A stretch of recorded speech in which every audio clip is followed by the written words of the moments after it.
Welcome back to Therapuss. Our next guest needs absolutely no introduction. I am so pleased, honored, and excited to talk to the queen, Addison Rae, today.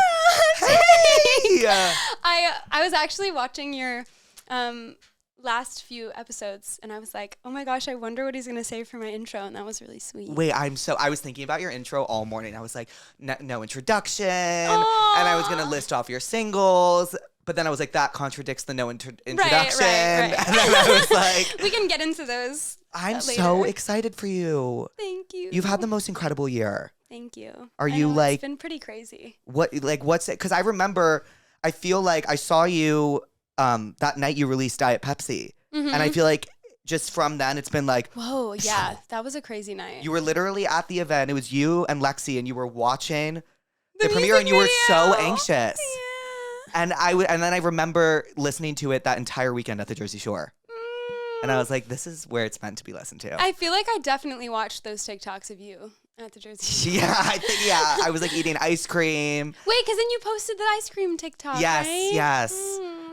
Yeah, that was a crazy night. I don't know, I kind of am in the type of person to prefer that when something comes out that's like requiring a lot of attention from me or like to me, I like to do something else. And so that was kind of why we were like, let's just go to this really fun event, I don't know, and do something that's like a little bit more distracting than just, anticipating the release of it all. And it like literally took off. Did you expect Diet Pepsi to take off the way it did?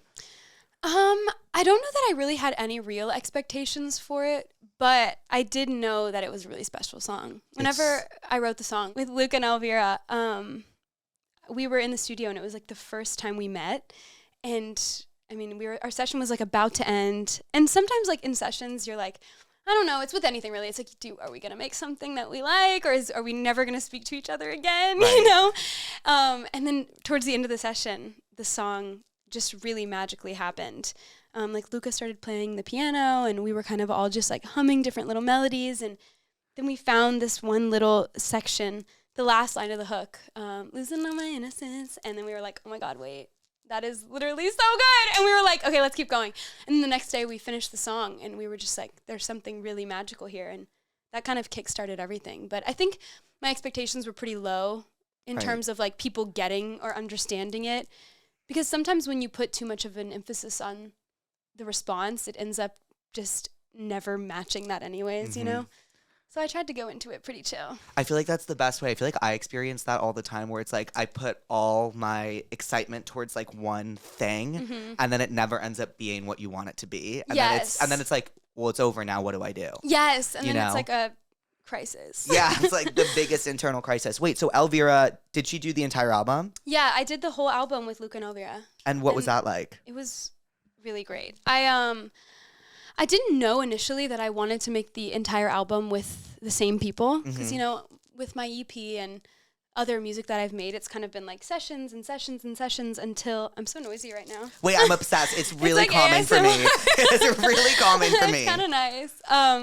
Yeah, I don't know. When I made other music and had done other sessions before, it never made full sense to just stay in the same room because it kind of felt sometimes like too stale. If you'd like stay in the same room with the same people for too long, you're like, all right, I don't know what else I could say with you. I said it all, you know? And I don't know, I'm an oversharer, so I kind of get through it really quick and go in really hard. And then after we made Diet Pepsi, we were like, I don't know, it feels like something really special is happening here. And, having a room of all girls was something that I never experienced before because I'd never really worked with female producers like that. I think that's what makes I was actually just talking about this, I think that's what makes your music so special is that it's like literally made by all women and it's like the coolest thing ever because like women get pop, you know what I mean? And also just totally understand each other in a way that, you can't always get there or feel understood. I don't know, it felt like it just made sense. And when it was happening and, Elvira's from Sweden and Lucas from LA, but super international. And I don't know, it's like they understood such separate perspectives as me, but also something so synonymous throughout all of us. Right. And it just really, I don't know, it feels really special. It is really special, and you should be super fucking proud of yourself. I'm am. like so fucking excited for it to soundtrack my entire summer. I can't wait for you to hear all of it. Me too. I'm dying for you to hear. I'll play you. Please. The teaser that I Yes. just had posted had the instrumental to a song, which is called New York, and it'll be out. But the song is called New York. Yeah. And it's the first track on the album. Uh-huh. So it opens the album with New York. That is perfect. Are there any features on the album, or is it all you? No, it's all me. It's all me. I don't know. I felt like that was really important for me. I think there was a lot of ideas from, the label or people to explore having features or people collaborate. But I don't know. Like I said, it felt really intuitive and correct for it to just be me, Luca, Elvira, trapped in a room, right, making an album and finishing it. We only added one other person into rooms, and her name was Tove, and she's also a female. So the whole project is only women, which That's is amazing. Really great. Obviously, besides like who mixes and masters. Right. But I actually don't know if I know any women that mix and master, but like, hey, maybe the next project. No, I'm kidding. I love Randy and Serban. Shout out to them. Do you, how does this feel different than the EP? Because I feel like the EP, like, were you always planning on releasing that, or was it like leaked and everyone was like, release it, and you were like, okay. Yeah, I was like, okay. Yeah. No, I didn't plan on releasing it. I actually, after Obsessed came out, I kind of was like, I don't know. I was really trying to lock myself away. I kept doing sessions and I kept writing, and obviously that's how all the other songs that got leaked because all of those were sessions that I was having post Obsessed and maybe even some before Obsessed. But I didn't want those to come out. They weren't done. And I don't know. I was not as confident as myself as a writer at that point. I wasn't really determined on writing aggressively. I was writing and I was in all the sessions. I think I've only ever cut maybe like a handful of demos that I didn't have anything to do with, and I don't know, it didn't feel like reflective enough of who I am, and I don't know, I really struggle with that, which I don't like that idea because I do think that you can cut a demo and it'd be amazing. Right. I actually just saw Charlie talking about that the other day. She was like, if you're an artist that refuses to cut demos, like, just because you can't sell it. And I'm like, wait. I'm like, fuck, I need to be able to sell it. Wait, can I say? Yes, okay. Yes. What does cut a demo mean? Okay, so like, let's say, I feel like, okay, so Nothing On But The Radio. That song is on my EP. I love that song. So that song, I cut that song. We changed like a few lyrics that are like very minor, but that song is like a song that I cut. So that song already existed, and had like a demo vocal over it. So like Understood. A songwriter on it, or in that case, Gaga had that song. And so that's kind of like what a demo is. So like someone could present you a song or be like, hey, we wrote this song the other day with no artist in the room, but we feel like this song would sound great in your voice. So do you want to cut this song? And then sometimes it's like, yeah, I want to cut this song. And sometimes it's like, I'm offended that you thought I would cut this song. No, I'm kidding. I try to have an open mind when it comes to listening to demos, but I am a little bit of a stickler because I think just simply because at this point in my life and career, I'm like really adamant on making sure that I'm involved with everything. So it feels really raw and authentic and real. And so I'm a little bit hesitant on cutting demos. But I do think when there's a good enough song, anybody, should give it a shot and try and sell it. Right. And did you had your hand in writing the entire album? Mm-hmm. And what does your writing process look like? It depends. On this album, and aside from everything else that I've done, a lot of the stuff I did before this album, I very much like, sorry, I'm like all over the place. Same. Like, don't worry. I'm same. like, wait, I need help. No, but with this album, I mean, it was just me, Luke, and Elvira in every room alone, essentially. And then I would just come up with concepts, write them in my notes. And there's this one song that we have called In the Rain. And that one, I had written down this lyric, like, I only cry in the rain, so that nobody could see it, essentially. It was like this thing that I had written in my notes. And that's a very, like, emotional thing for me because I don't like being sad. And I really hate it, actually. And I feel really vulnerable. And I almost feel like a responsibility when I'm sad. And so this song was kind of a little bit of a nod to that in a way of just being like, I'm only going to cry in the rain because I don't want people to have this power over me of like seeing me at a weak point or feeling like someone could take advantage of that, or I don't know, just feeling like my sadness is like a burden on people. I feel really weird about that sometimes. Is that what you meant by when you said you felt like a responsibility when you were sad? Yeah, it's like I feel like, I don't know, I always get in my head about it sometimes, about just being sad and how I feel like it makes people around you feel uncomfortable, or like, I don't know, like people have to like cheer you up or try really hard to make you feel better. And I'm like, I don't like feeling like that, because I always feel like it's a difficult situation to navigate. And I always struggle with people when they're sad, because I'm just like, I don't know how to fix it, and I'm such a fixer. Right. I feel like I get that, and it's like, do you ever feel like your audience doesn't want to see you sad, and like, does that give you anxiety? And then you feel like, I don't want to be sad, especially now. Right. Yeah, but I do think on this project there is a few songs. There's another song called Times Like These that's a little bit similar to the vein of Headphones, where it's very much like, you know, accepting the confusion of what happens in your life and kind of making that into something that you appreciate in a lot of ways. And I think that that's kind of what the album does in a lot of ways, is like kind of twist these things on their head and say, you know, I'm not going to let that destroy me or like take over my life, and I kind of like own the sadness of it all. But back to what I was saying about In the Rain, because I am all over the place, but In the Rain was just like something I wrote down in my notes, like, or, you know, I have a little diary that I keep, but I struggle much more to write in a diary, because sometimes I feel like, wait, what if somebody's going to see this? Like, what do I do? But I'll write down in my phone notes sometimes, and I had written down that I only like to cry in the rain so that nobody notices. And then I went into the session with that concept to Luke and Elvira, and I was like, all right, I want to write a song that, you know, includes this kind of subject. And so I actually think with that song in specific, Luca, maybe they did it together when I had left a session, because maybe I don't know, I went to dinner or something early, and I was like, guys, I gotta go.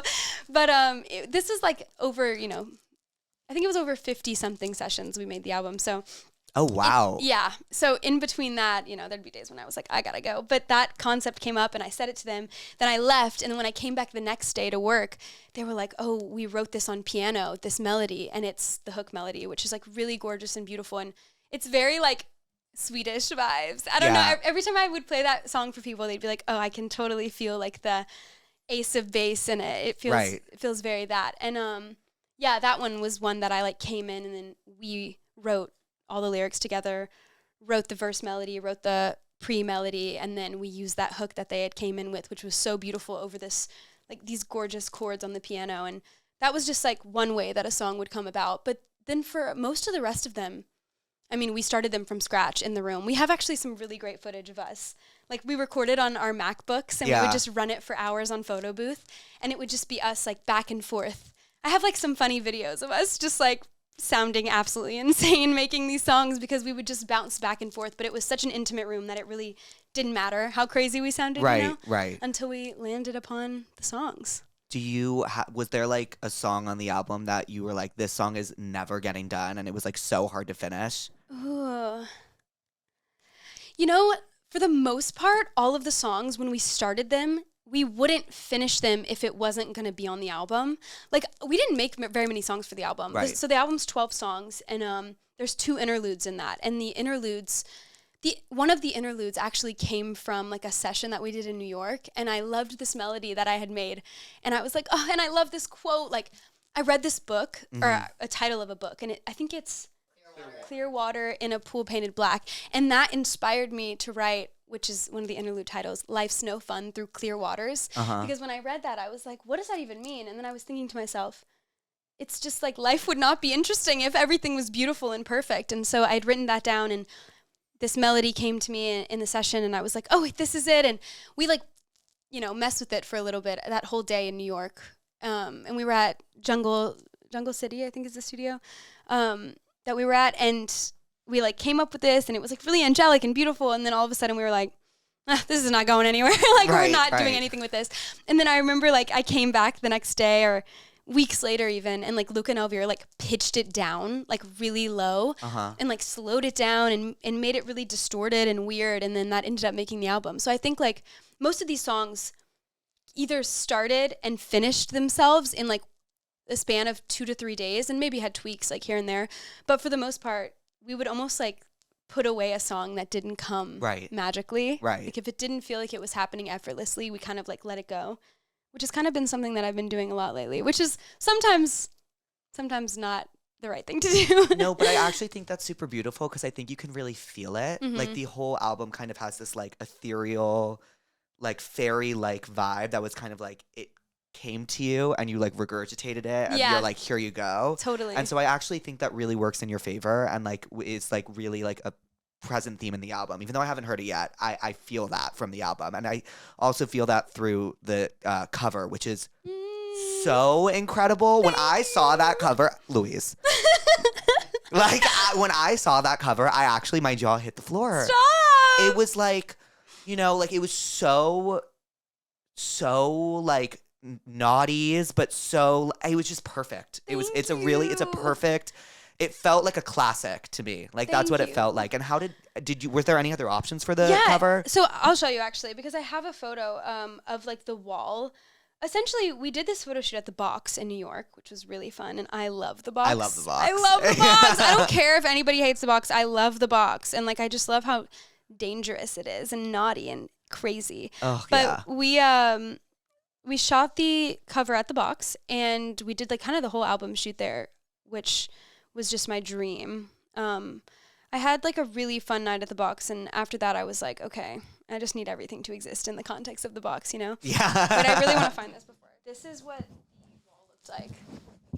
Oh, whoa. So there was like, wait, that's when we were like, oh yeah, this is the cover. That's the shot. But there really wasn't like a clear winner. When we shot it, I'm like, anybody that's listening, no, when we shot it, there wasn't necessarily a goal in mind for the cover. Right. So we had done. Oh, whoa. It's like, here, you want to hold it? Yeah. You can like zoom in if you want. But when we shot it, there wasn't like a clear cover. We really didn't know what the cover was going to be. Oh, these are amazing. Thanks. Oh my God. You can make a fucking coffee table book out of these. I know, I want to. I want to do a gallery. You should. But we were in between that and the one that we ended up choosing. But we were like pulling them out and like really figuring out what was going to make the most sense. I mean, we printed everything. Like Ethan, we went to his gallery. Right. It was like me, Lexi, and Justin and Joe at the gallery, just looking at all the printouts and like going one by one. And he printed out pretty much every photo. And we just like pinned them on the wall and we're like, all right, which one like speaks the album to us, right. you know? And that one is, I've been using pink a lot. That's been like a common theme. Like with high fashion, it was a lot of pink. With the aquamarine cover, it was more of a pink wash, even though it was still blue.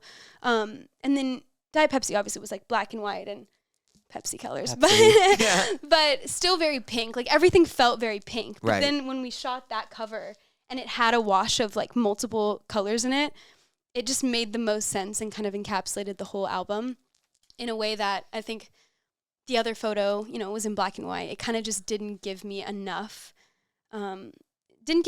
emotion when I looked at it. And I think the photo that we ended up going with feels very heavy in that way.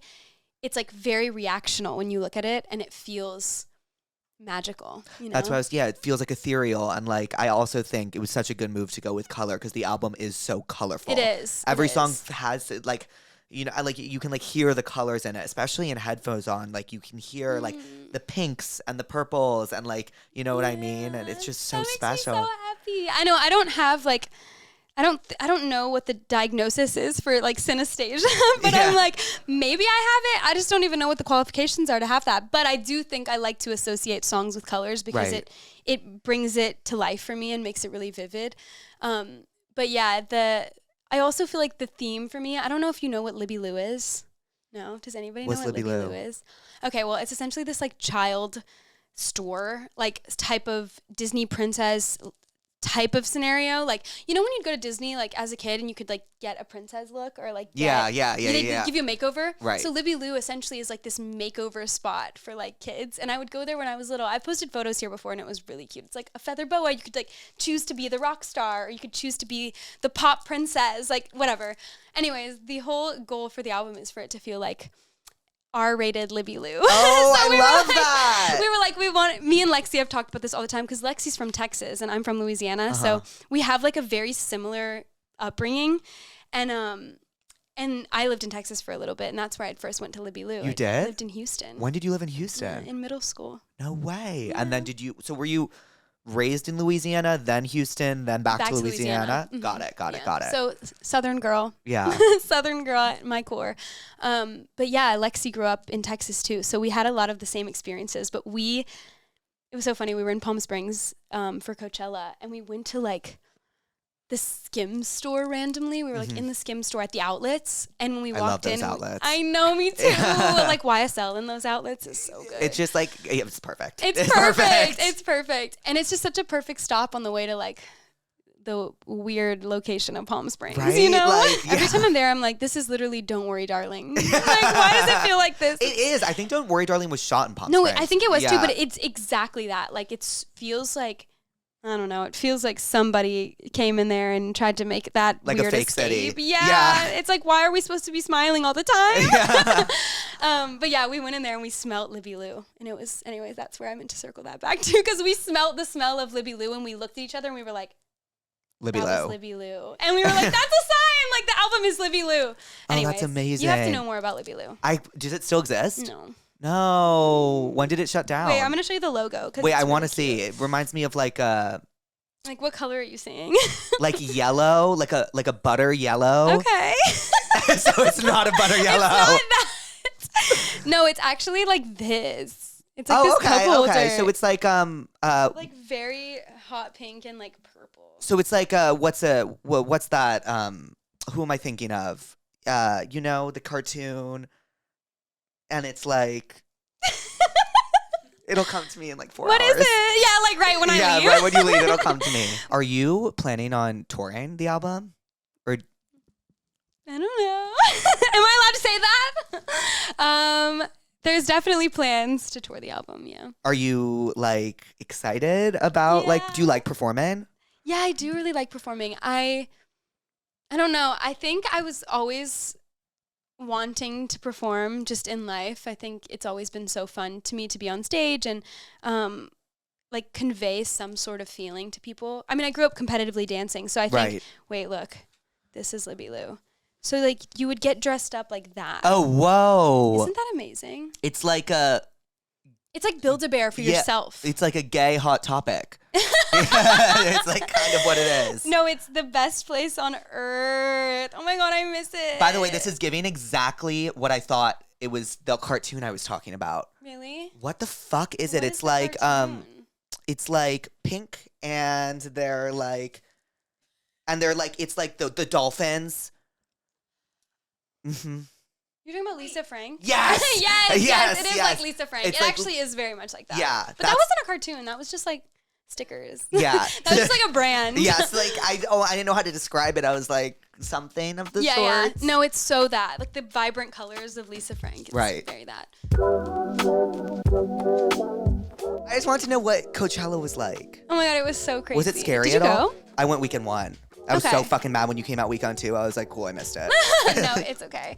It actually, I don't know. Weekend 1, because I was there with Arca on weekend 1, which Right, was right, really, right. really fun and honestly the perfect way to like start my Coachella experience. I've never been to Coachella before that, so Ever? no. But you did Stagecoach last I went year. to Stagecoach, Yeah. but that's so different. And Yeah. I even did Stagecoach this year for a day, and it's very, very different. I went to see Lana. at How was? Stagecoach. It was amazing. Oh, she looked unbelievable. It was so good. It was really magical. I know she looked and sounded perfect. I just like feel like women are really like running the music space right now, and it's so like nice to see after like all these years of that like not being the case. Totally. Or maybe it was the case, but it was like underappreciated. Yeah. And now it's like there's like with like stan culture like kind of coming to like the forefront of the zeitgeist. Like I feel like it's like this new appreciation, and it's like awesome to see. Yeah, it is so nice. It's such like a motherly vibe. Yeah. I love it. Yeah, Lana was amazing, and Coachella was just really crazy. It was really crazy. I actually don't get very nervous before I go on stage. Which You don't is- seem it at all. No, I'm like very chill, like almost so chill that my managers are like, "Is something wrong? Yeah. Like, are you okay?" No, I'm really chill, and I like to make things as normal as possible before big moments like this. So I like everybody to be chilling. I like to be like walking around. I almost like to pretend it's not about to happen. Right, You know, right. like, and then I'm just like, okay, I can only think about it when I'm literally walking on stage, because then it makes it a little bit more processable. It's kind of like Is that jumping even a into word? like processable. Yeah. It's I a like word making now. up my own Yeah, words. it's a word now.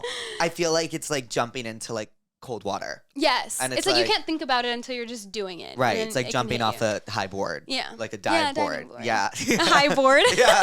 I made up my own word too. Oh my God. Are you doing more music videos for the album? Yeah. Oh my God. I just shot, which these will be out by then, by the time the album comes out. And by the time this comes out, I'll show you some videos from that too. Wait, I'm so excited. There's the song called Fame is a Gun. And that, Obsessed. and that song I love so much. It actually, like, when I was playing the album for people before the album came out, that one was randomly like a favorite for people. And it's the only song other than the interlude, Life's No Fun Through Clear Waters, that we wrote in New York. So Oh, no way. yeah, and New York wasn't even written in New York. We wrote New York in LA, which makes perfect sense because you have to sometimes leave it to appreciate it, you know? Yes. I feel like I'm always unhappy where I'm at, and I always Same. like look and then when at. I leave, I'm like, fuck. Yeah, I want to go back. Yeah, I had the best time. So Sean, who directed Diet Pepsi and Aquamarine, Sean Price Williams, he directed this one, which is kind of like a funny little And who full did High circle Fashion? moment. And High Fashion was headphones on. Mitch Okay. Ryan. So he did headphones and High Fashion, and then Sean's back for Fame is a Gun. Mm-hmm. And then we have another music video that Ethan, who shot The album cover. he Right. directed. So that was really fun too. Oh my God, I'm I just so want to show you excited. everything. I I'm know. like- I need to see it all. Especially if it's really annoying that this comes out before, because now I'm like, I wanted you to experience it when it all happens, but at the same time, it's like Yeah. you might as well know. Oh, it like reminds me. It's like when Charlie came and talked about Brat. It's like I didn't. Yeah, you didn't fully I like. didn't hear a single. get it. I heard like the song she'd released. I didn't hear the album at all. But like I got the vibe. Right. Like, I right. got you the could, vibe. You could get it. Yeah. This is the other video we shot, which was really amazing.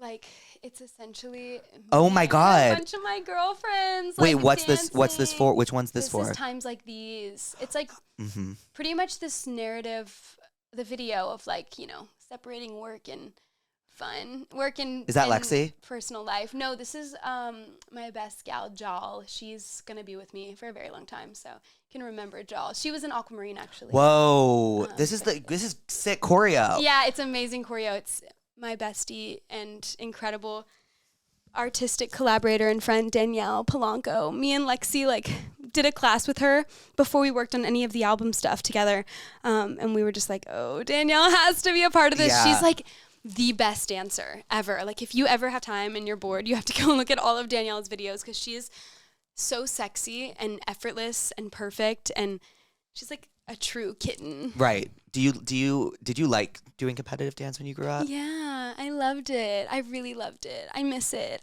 I think I just miss, I don't know, I love competing. I love competition and feeling like you're being pushed to do something better than you're doing. And I think competition dance is so that in like a really beautiful and like communal way. Like, Right. you never feel, you know, too competitive with people you compete against. It's more of like this really beautiful push and drive to know what you're capable of. Right. And so, yeah, I really miss it. But now you're kind of able to do it Yeah.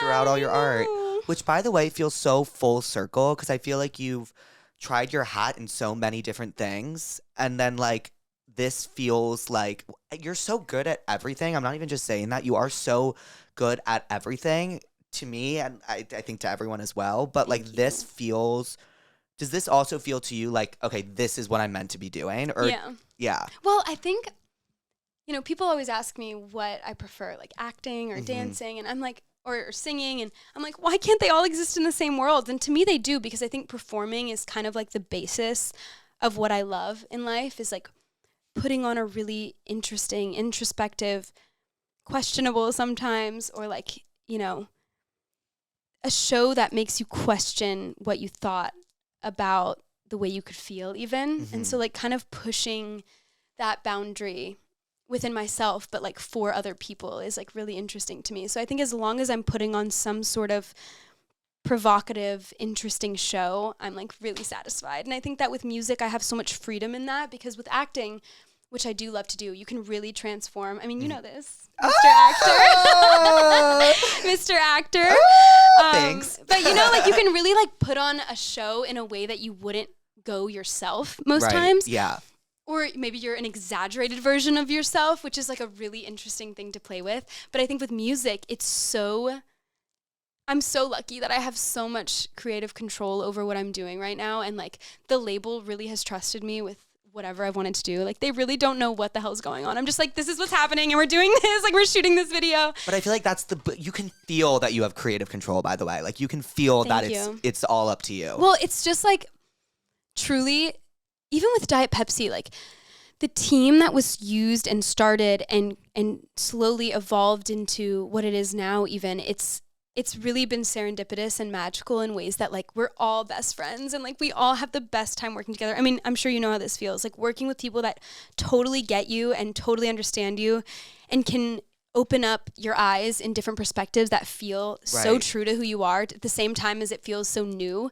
And I think like that's what I've had the luxury of. I think choice and being able to create what you want exactly the way you want it is such a privilege and such a luxury that you almost forget about until you're on a set where you don't have control. And then you're like, wait, I really need control. Like I'm a control freak. I love being in control. And it's also so nice to have like people around you that like will be honest with you. Yes. And that you can like take their criticism, like you can take it well. Just like finding that good team is like everything. I know. You know what I mean? And they're like all my best friends and it's just the most magical thing. It's really like a family. Oh, that's amazing. Yeah. Okay, guys, I have learned this lesson the hard way, but I think we know now that your person just doesn't fall out of the sky and come to you. You have to actively open yourself up to it and search for love. Tinder makes that part easier for us because there are so many ways you can use it. Use Tinder because you moved to a new city and don't know anybody, or because you're abroad and you want to meet a hot foreign guy like me right now in France. Also, it is the summer of yes. Like I feel like last summer was Brat summer and I was like starting to get into my summer of yes, and now it's like a Lord and Addison summer, and like I want this to be like yes, like I'm comfortable. I'm looking for love. I'm ready. Yes. And Tinder makes that easy. Like, use Tinder for the plot. Like, it's also just like for the plot. Like, if you match with somebody, like, great. Like, you can go on a date with them or you don't have to. But, like, it's also just like fun information to have. Like, if I'm abroad and like there's a hot guy I match with, I'm like, oh, look, tonight I could go on a date with Jacques or something. You know what I mean? Like, I guess that's just my name in France. But, like, or French. You know what I mean? Like, use Tinder for whatever you want. Explore all the possibilities for yourself. Tinder. It starts with a swipe. Download the app today. Thank you, Tinder, for sponsoring tonight's episode. This episode of Therapuss is brought to you by Booking.com. Booking for 6 people on my tour can be very difficult because everybody has different needs and we all want to make sure everyone's needs are met. Like when you're Googling hotel by hotel by hotel by hotel and seeing what they have to offer, it can be very difficult. But Booking.com makes it so easy for us because we can just put in what everybody needs and it'll find the rooms and the hotel that give that to us. It makes Matt's life a lot easier, especially because he likes to do things last minute. Oftentimes we'll be getting to a city and we will literally have nowhere booked and we'll be like, oh, so what do we do? And like normally I would freak out, but because I know he uses Booking.com, I do not freak out. I know that whatever he puts in, all of our preferences will be met. We will always have somewhere to go, and that's because of Booking.com. Whether you're booking for yourself, your partner, or your high maintenance group chat, everything can be found on Booking.com. Find exactly what you're booking for on Booking.com. Booking. Book today on the site or in the app. Releasing music and like doing like bigger projects like this, I feel like is like different because you got your start like, you know, posting online and stuff, and like that has this like instant gratification. Almost it's like you post and you get a bunch of likes and like. I feel like you posted a video about this one time, didn't you? You're just like, I just need instant gratification. Yes, I do. Like, yeah, I do. Like yeah. I need it, and like with singing and with acting and performing, like there is no instant gratification. Like it's all about like the long-term payoff, and like how does that feel, like the difference between the two? I feel like I've actually gotten really lucky with most projects that I've worked on or done, even with acting, because, you know, when I filmed He's All That was in 2020 and it came out in 2021. And it was like pretty fast, you know, it was a really quick turnaround. But then same thing with Thanksgiving. When I did Thanksgiving, it was a really fast turnaround. It was like maybe less than 8 months or something like that. For most of the projects I've done. And then I got really lucky because we just shot, you know, 2 music videos that'll come out in the next 3 weeks, which is really fast. Yeah. But I don't know. I totally get what you're saying though, because I think I actually shot a movie last year that's coming out at the end of this year. And that we've had to wait a little bit of time for. It felt like a little bit longer. But I almost have found a lot of comfort in that. Really? I almost enjoy that because I'm like, so many things can be instant, like social media, you know, I can Right. post on Instagram right now, which I'm like, I love posting. Like, I just want to post Me too. everything all the Everything. time. I like don't want to wait for Yeah. anything. Yeah. I just want to post it immediately. I actually remember you posting something about that too when you were going to post your like tour video. You were like, I just want to post it right now, even though like I Oh can't. my God, I remember that. I know. Oh my God. Right? Yes. You're like, I want to share it now. Like, but Yes. it's too early. Like, I just need to share it though. And I feel that same way all the time. But I've learned to appreciate that because it gives you a little bit of a buffer. And I think even recently I watched Charlie's TikTok where she was talking about how like overexposure is such an interesting conversation. I loved that. I loved that too because it is such an interesting thing and it happens very frequently with a lot of artists. They feel like they're too exposed or they need to pull back or, you know, they're too scared to get overdone or like Right. feel like you're too in front of everybody's face and that people will get tired of you. But I feel like with projects that are delayed or a little bit later or make you wait, it's almost like, okay, not everything has to be now. And I can feel comfort in the fact that something's coming and not so pressured to make something happen now, you know? And I think I've felt that way a lot, even with this past year of making music and this and that, or feeling like time is going by so fast, honestly.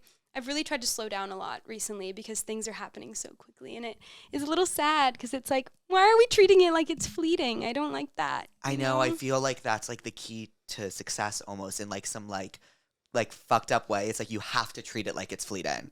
You know think? Kind of, because like. See, I'm so different. I actually feel like it's the other way around, which Okay, is tell me maybe more. like, Maybe I think I have the wrong. I think you're wrong. No, but this is just my approach. And I think it's what works for me in a comforting way is I think when I would treat things like they're fleeting, I would feel like it gives them permission to fleet.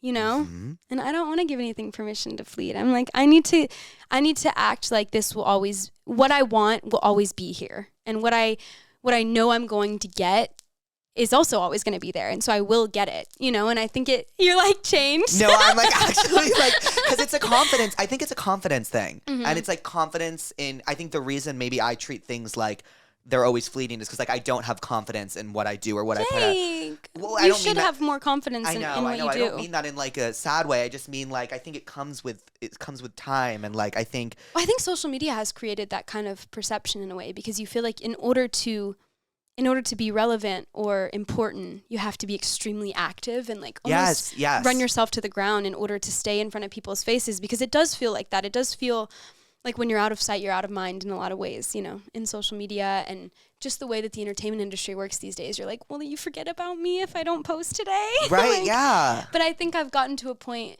where I feel like when you treat it like that, it does happen like that. And I think when you have quality work that you spent a lot of time on and that you really love and you know people will value it, it doesn't matter as fast as it needs to come out. It doesn't matter if you feel like you need to wait 2 more weeks for it to come out because you think someone's going to forget about you or maybe you're not going to be in front of their face for them to remember you. It's like the work is the value, you know? Yeah. What you put into the work and how amazing the work is and how much time you've spent on it.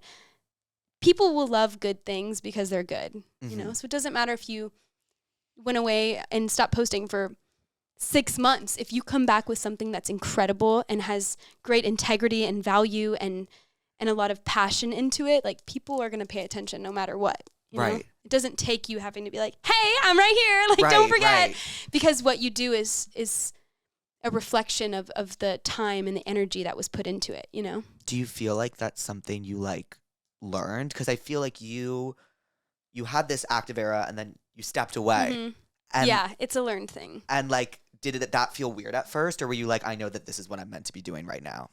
I think it actually happened pretty naturally for me in a way that like my life was kind of evolving and, you know, things were happening in my life that felt like they needed to be handled privately and internally in a lot of ways. And I think it kind of prompted that discovery in a way because I was like, okay, in order to figure out what I even want to do or how I want the rest of my career to look or how I want people to take me seriously or not, or in what way do I want them to take me seriously, I had to readdress that because I think I gave people permission to view me in one way, which was very much like oversharing everything or like feeling like they new things that they didn't even know about, or feeling like they were just scratching the surface, which then turns into something that isn't what it even is. Right. And I think I had to understand that was out of my control at some point. So what I can control is allowing that to be a discussion topic in the first place, you know? So I kind of like pulled back a little bit in that time. And then I think I learned over time that quality things and quality items will always draw attention no matter what, you know, no matter how long it took or how silent or quiet the scene was before you put it out, or if you feel like it wasn't active enough. And I actually think that's why things are fleeting so much these days, is because people treat them like they're disposable. Yeah. You know? It's like, of course, if you treat something like it's disposable and like it doesn't have enough value to stick around for even 3 days, like, of course, nobody else is going to treat it like it is, Right, you know? right. Like if you keep like being like, okay, and the next, and the next, and the next, everyone's going to be like, okay, yeah. like, where do well, we and look? they're going to move on. Yeah, as exactly. fast as you did. Right. You know? So like when you treat something like it has longevity, it has power, it has strength and the ability to withstand time, other people will also respond in that way and see the value that you put into it, which therefore translates to them having value in it, you know? Yeah, I think that's super beautiful. That's my best advice. No, I think that's amazing advice, because like I needed to hear that. I feel like even today, like something happened and I was like, damn, I like thought, do I just need to, like, I thought this was going to be a bigger thing than it was. Okay, should I just move on? Like, Right. am I like, Right. are people forgetting about me? And like, I just like the worst feeling. And like, It is the worst feeling. yeah, feeling like forgotten is It's like, so sad. it's like the most sad, horrible feeling I ever. know. What's your biggest fear? Being forgotten. Really? I think, yeah, being forgotten or being like, Mine's being alone. really? I hate being alone. Do you always have someone around you? Yeah. I like love. I don't know. I was talking to my therapist about this, but like something about having people there to feel like you're not just in your mind and confused. Like I feel like that is something that I really look for in company. You know, I'm just like, I need people that are around so I feel like I'm not just like alone in my mind even, Right, you know, and feeling right. like you don't really know what's happening, or I don't know. It's like an interesting thing that I've learned to discover about myself, because I've felt that way for a really long time, that I didn't like being alone. But I think being forgotten is kind of hand in hand with that in a way. I think so too. You know? I think like being forgotten, I'm like thinking about like when people are thinking about me, I don't feel alone. Mm-hmm. You know what I mean? I Yeah. think it's like Totally. You know what I mean? Totally. And it's like, But that's why social media is such like a companion in a way. you right? know? It's like a really- friend. Yeah, It's like a literal friend. Did you are you like still super active on like checking socials and stuff, or do you Oh, find? yeah, I'm an addict. Yeah, I'm an addict too. It's actually really disgusting. I like check it like religiously, like every 5 Same. seconds. I can't control it, and like I'm so grateful because I wouldn't be here without it. But like I understand at the same time that like it is really addicting and it's really bad. I know. Like, what's your screen time? Like 12 hours. 12? Yeah. Are you what- even awake for 12 Yes, hours? I wake up and I check my phone and I'm just like Stop. staring at it the Wait. entire day. It's literally all I do. I'm like on my phone. I love when you talk about that because you're so raw about it. It's like amazing. You just own it. But like, do you like that? I like it when it feels good. Like when And then I'm you like, read one bad thing and you're like, I just ruined my whole life. my whole like I read a tweet today that was like so nasty about me, and I was like, ah. you're like, the weather is so nice outside. I want to go get some fresh air. And the worst is when you read something and it's like, ooh, like why they kind of eat a little too. Totally. You know what You're I like, mean? wait, because I feel that way about Yeah, myself. so it's the things are making worst me feel worse. feeling. And I was like, damn, like I hate feeling like a fraud. And I hate when people are like, there's something else to you that like you're not showing. And it's like, that's why I'm so like open and honest about this stuff. Cause it's like, that's like my number one thing. It's like, I hate when people like misunderstand you or be like, this isn't you, Mm-hmm. you know, like I don't know. And it's like, I feel like for you, it's like you figured out who you were in front of everybody. And it's like, how did you shut out everyone's opinions on that? Yeah. I mean, I feel like that's kind of what I was touching on with the whole taking a step back from social Yeah. media thing, is that I felt so misunderstood, but I was sharing so much. And I Right. think I even talked about this recently, actually, because I think sometimes you do what you need to do to get where you want to go. And, you know, I wasn't showing every part of myself, as one mostly doesn't. You know, Right. there are elements of yourself that surely you don't share online that aren't bad. They just aren't things you're willing to share or talk Right. about or, you know, show. And I think privacy becomes really important over time, of like, okay, what can I allow people access to that isn't going to hurt me, or they're not going to use to make me feel conflicted in my own life decisions that I have to make. And so I think, yeah, being misunderstood is definitely annoying. And it does get on my nerves sometimes. But I think over time, I've realized that, you know, if somebody's commenting that this is not who I am or whatever, or when I was 19, I was more authentic. Like, Yeah. I'm like, okay, well, You were also I also 19. You were a different and I just person. moved to LA. I'm like, geez, like I was from a small town. Of course, I didn't experience a lot of things or have the opportunity to even, you know, figure out who I was in those ways, because it's life. Whenever you grow up in a small town. Wait, where are you from? I'm from New York. Okay, So not a small still town. a big place. Yeah. Yeah, but still, I actually feel like a lot of people misunderstand people that are from big towns as well, because you almost feel like you're missing out on like the innocence of a lot of things, or like the progression of figuring out who you are and having those opportunities to be naive to things and then really decide for yourself, you know? Because I think whenever you grow up in a big town, sometimes you're presented with all these really large ideas as a small kid that are a little overwhelming, and then you don't really know what you actually believe or have gotten the opportunity to decide to believe, you know? I feel like that's why I think everything is so fleeting, because it's like everything moves so fast as opposed to like a little slower in a smaller town. Like it was like, yes, I grew up fast, but not in the sense that I was like doing a bunch of drugs and this. I grew up fast in the sense that I was like, okay, well, what do I want to do?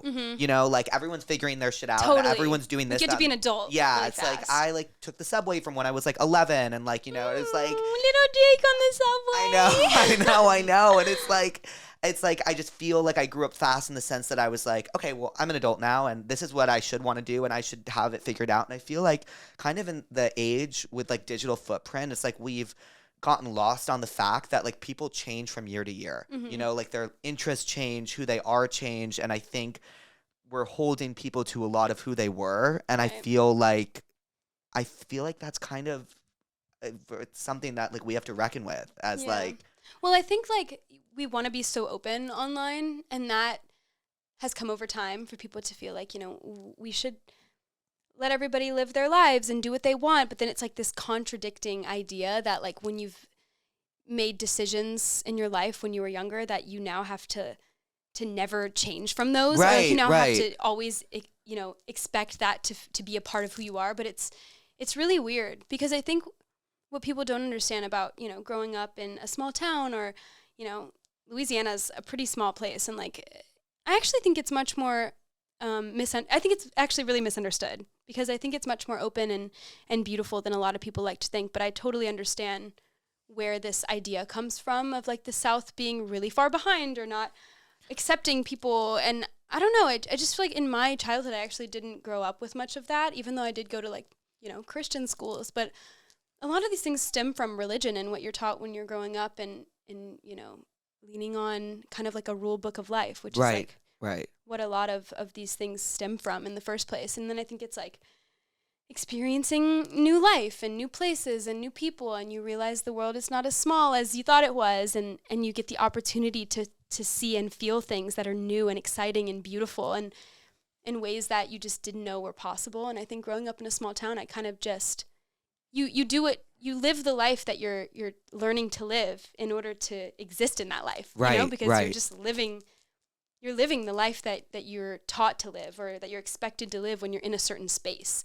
And then you know, travel and you experience life, and you move and you meet new people and you try things, and everything just opens up a little bit more. And it's nothing, I think none of it until it is out of bad intention. Right. And I think in my life, I've always tried to lead with a really good intention in everything I do. And I don't know, I try to treat everybody the way I want to be treated, and that's kind of just how I've always acted. Do you remember like that moment where you felt like, oh, there's more than this town? There's like more than like. When I got on Tumblr, when I really? was like, I think I must have been like 11 when I first got on Tumblr, because my older cousin had Tumblr, and it was like during the age of like, I think it was 2010, 2011, 2012, when people would do like the summer pictures of like big rings, like the blow up rings and like bleach blonde hair. Yeah, and, like, yeah. Like 2012, you know? And I was like, oh my God, this is so fun. And like bikinis, and like, I love it. And then I like got to confront a lot of different interests maybe in my life and like creative interest on Tumblr, and that kind of opened up a whole new world for me. And social media, I mean, it really taught me so much. I was on Stan Twitter when I was little, like Stan Twitter shapes you. It really does. I had like a 1D account. Did you really? Yes. Oh Does it still exist? No, I actually tried to find it because, oh my God, I don't even want to talk about it because I'm like, who knows? Maybe it does exist. Like, I'm scared. But no, I had like a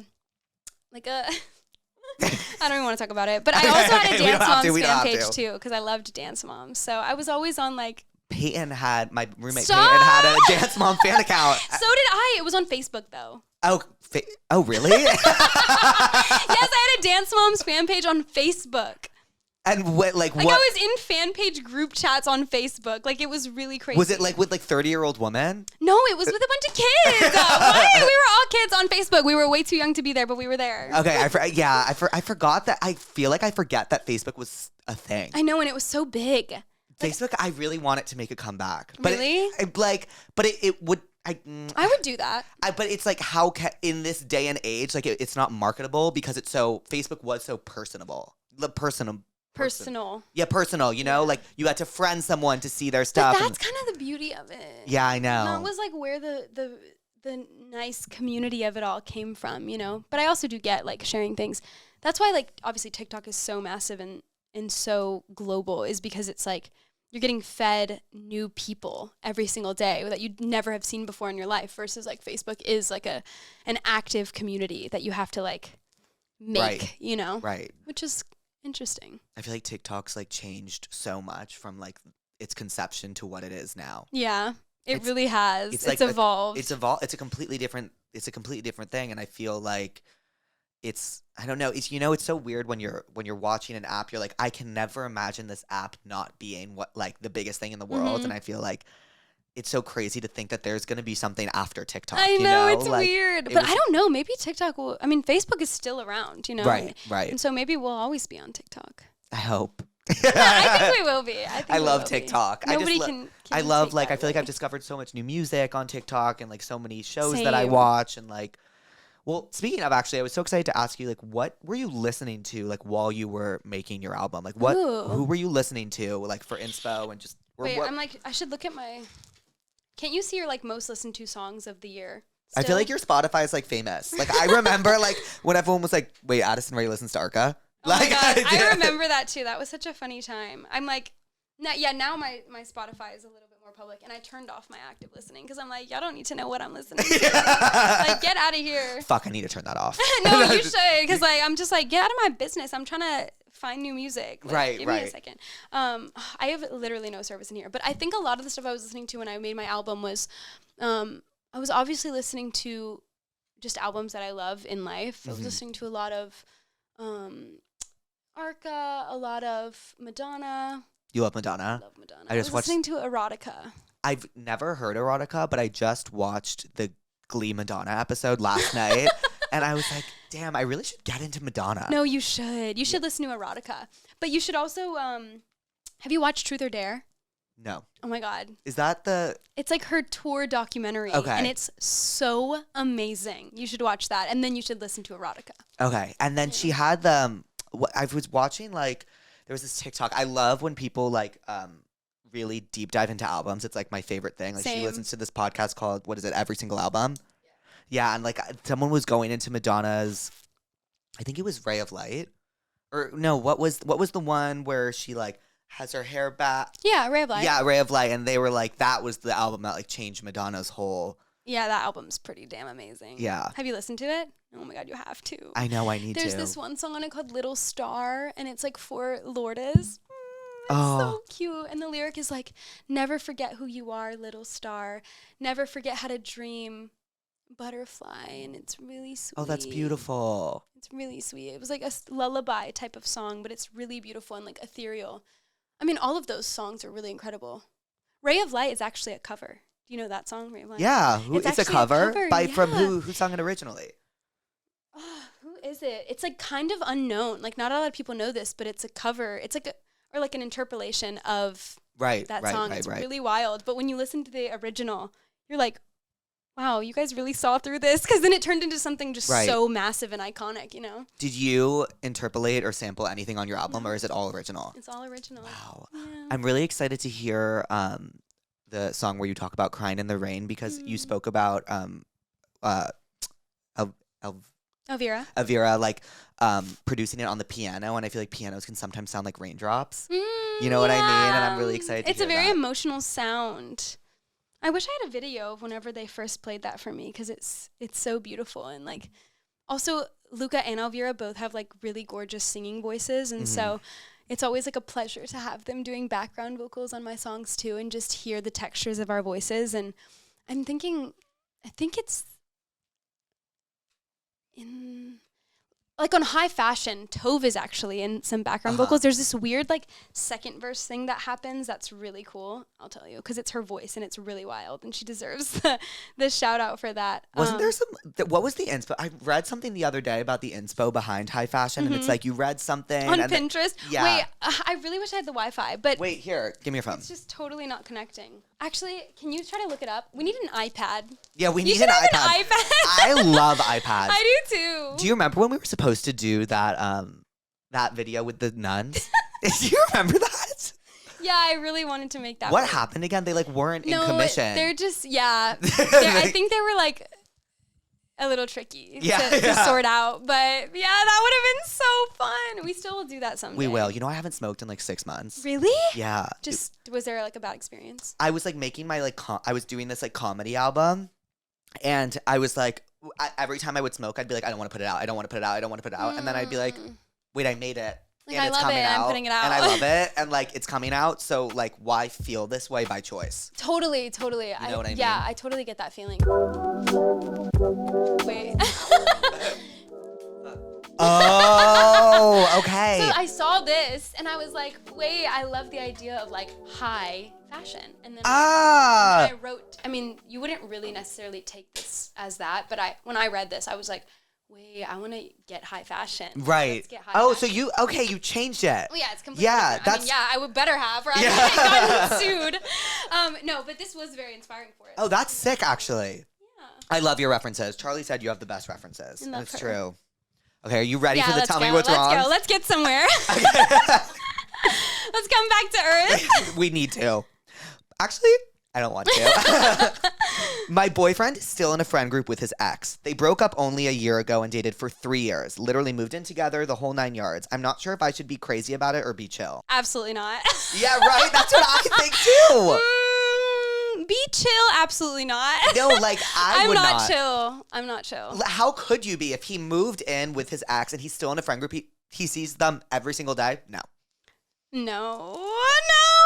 I'm also crazy though. Like, I'm my Venus is in Scorpio, so I'm really crazy and intense. What so does your that's Venus and definitely not Scorpio happening. mean? Like, what is that? It's like the way you love. Okay. And so Understood. Scorpio's pretty like direct and intense and passionate and like all in. So that just does not work for me. That doesn't work for me either. I'd be like, you need to stop being friends with them. You're like me or them. No, like me or them. I'm seriously. Yeah, I just feel like, to be honest though, I'm really direct when it comes to like communication and like talking to people, and I find a lot of closeness comes from directness, and so I try and always be really honest when I feel like a way about things, and hopefully can come together. So I think if you can have a really open, honest conversation with that person, maybe, I don't know, maybe they'll understand where you're coming from, and then can understand why you'd be uncomfortable. And then if they gaslight you, you can be like, you're gaslighting me. Yeah, exactly. Just call them out. I stopped being friends with one of my college roommates without telling her. She lets her boyfriend say awful things to our mutual friend, so I stopped reaching out. Should I have told her I'm not her friend, or did I do the right thing by distancing myself silently? I think she should have told her. I think if you value that person as a long-term friend, you should always tell It them. doesn't sound like they do. No, right. So then, but then that's why, okay, I think if you're not that close with that person, then I think slowly distancing yourself is kind of the right way to go about it, because it's like, you know what, this is not going to last much longer than this was lasting, so no need to have like an argument about it or try to like fight for this person if you feel that casual about letting them go. Right. But if you value them. And I also feel like you have to look at it from the other, like you have to kind of be empathetic for the other person as well, kind of be empathetic. But like you do, because like What was her reasoning? it was like her boyfriend says horrible things to their mutual friend, which is horrible. But like, you should tell her because like, well, she's not gonna know what's going on. Totally. And, No, like, I totally agree. And like, she's gonna be confused. Well, especially because it involves somebody else that's in their life that they may not know that they're acting like that, and then Right. causing them to lose friends. It's like, And maybe you also should like, know. I've been in that position where like people have been upset with me and not told me why, and like that is like the worst feeling. And But when- do you ask them, or you're like, what's yes, wrong? and then if they don't tell you, it's like a guessing game. It's like, well, yeah, it's but like that is torture. like showing you who that person is, because Right. if they're not going to tell you why you upset them, then you know that they don't even want to work it out. you Right. know? It's like an internal Right. thing. My coworker that I have a crush on just got assigned with me on a work project together. I'm up for a big promotion at the end of the summer if everything goes well. So how do I focus and girl boss my way through this? I think you can do both. I think you can do both as well. You can do it all. You just have to be confident about it. I'm going into college and I'm previously from an all-girls school. We'll all be living in a co-ed space. Any advice on how to adjust? Was your high school, middle school all girls? No. Okay. I went to a co-ed. I don't know why I thought. No. I think I just Although made that that up. seems fun. Yeah. Like just a bunch of girls and really scary and catty, but like fun. Yeah, I feel like all-girls school, if I was a girl, would scare the shit out of me. Totally. I need some masculine energy around me too. Yeah. Yeah. Okay, well, before I let you go, I have 2 questions for you. Okay. 3 questions for you. Okay. Did you have fun? Yay. I had a lot of fun with you. Same. I totally blacked out. I didn't Yeah, same. realize I we don't were know here what for I this said. one. I don't Me know what either. just happened. Number 2, so you talk about in headphones on, like putting your headphones on and like blocking out the world in terms of like what you're going through. Like, what is your song that you, when you put your headphones on, like you can block out everything else? I go through phases with songs that help me do that, but right now and recently, I really loved Hyper Ballad by Bjork. I think that song is so beautiful. I've never gotten into Bjork. Oh, you have to listen to this song. It's the most magical, beautiful song. Hyper ever. Ballad. Yeah. Okay, It's I like will. you need to listen to it like alone in the dark. Okay, But okay. It's really beautiful and like really emotional.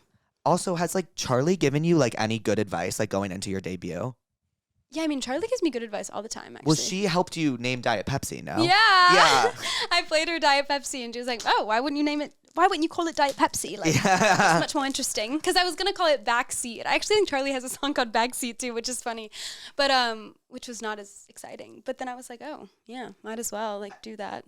And then like how, and were you like, oh, like, and then like, I feel like Diet Pepsi, like, did that like inspire the Diet Pepsi like imagery and like or was it always like, did you always like? Well, it was always gonna be Diet Pepsi because, first of all, I love Pepsi, actually. My pawpaw's favorite soda was always Pepsi. Really? And so I have, like, really strong memories associated with Pepsi. And obviously all the amazing, iconic commercials that always existed in life and performances, Super Bowl performances and stuff. But, yeah, my pawpaw loved Pepsi. And so I, like, wanted to tie something in that, you know, made sense in that context, but also was like something I grew up with. So Pepsi made sense, and syllable wise, it was Diet Pepsi. And I do love Diet Pepsi. I actually think it's way better than the alternatives. Really? I actually do. I really fully believe that. Okay, So okay. I know it's shocking. and It's people- controversial take. I know it is. Yeah. But I actually fully believe it's better. And I've actually converted some people. So I feel like that's such a Louisiana thing. I feel like Britney Spears also like loves Diet totally. Pepsi, and like she's just always Pepsi, Yeah. period. I think maybe it is a Southern thing, actually. probably that It's is. super Pepsi based because, yeah, my pawpaw is also obviously from the South. Do you go home a lot? I try. Yeah. But it's really hard, and I've been working a lot. I feel guilty sometimes about the lack of times I go home in the year, but I am working on prioritizing it much more. What's it like for you when you go home? It's fun. Yeah. I always see my family and try and spend time with them. My family cooks a lot, and they cook really well, so I always try to go and have a home cooked meal. What's your favorite thing that your family will cook? Like rice and gravy. Mm. Or like gumbo. My mom makes a good gumbo. Gumbo is my favorite food in the entire world. When I went to Louisiana, I had 4 different servings of gumbo in 24 hours. You need to come to my family's. Please. Please. You would die. My family makes the best food. Like, it's really spicy and like Yep. really crazy. I love like a delicious. gumbo with sausage and chicken over like jasmine rice. Yum. Like that's like I my want that favorite thing in the now. entire It's so world. good. And my family makes like really good baked beans randomly. Ooh. Like sweet baked beans. I feel like there's nowhere to get, I don't know where there's a good place to get gumbo in LA. I haven't had it yet. No, I don't know. Yeah. I wouldn't trust it either. I Yeah, think you'd like- have to get somebody to make it. I feel like Maybe I'll learn how to make it and we can have a little gumbo night. please. I need to And get you the know we never got recipe. Go Greek. Remember when we were I supposed to get Go know. Greek and I'm we down would to like get Go once a Greek. week we'd be like, let's go, and then it Yeah. just never worked out. I want Go Greek. Me too. That sounds good. Should we get Go Greek? We should. We should. Uh, Okay, and Addison, what did we learn today? that podcasts are not as scary as I think. Oh, that makes me really happy that that's what you took from this. That makes me really happy. I'm serious. I learned that if you treat something as fleeting, other people will treat it as fleeting. And I think when you say you treat people the way you want to be treated, that same thing should go for the ideas and the stuff you're putting out. Yeah. So treat that content and that idea the way you want it to be received. Yeah. Aw, Yeah. I'm happy that's what you took away from That this. is what I took away. And I love you. I love you. And I'm really excited for your album out June 6th. Thanks. Addison. I think it's out already, so go re-listen. Oh, yeah, it's out Go already. re-listen with It's out. context. Listen with context. And I love you. I love you. And thank you for coming on. Thanks, Do Jake. you want to give a little bye, pussies? Bye, pussies.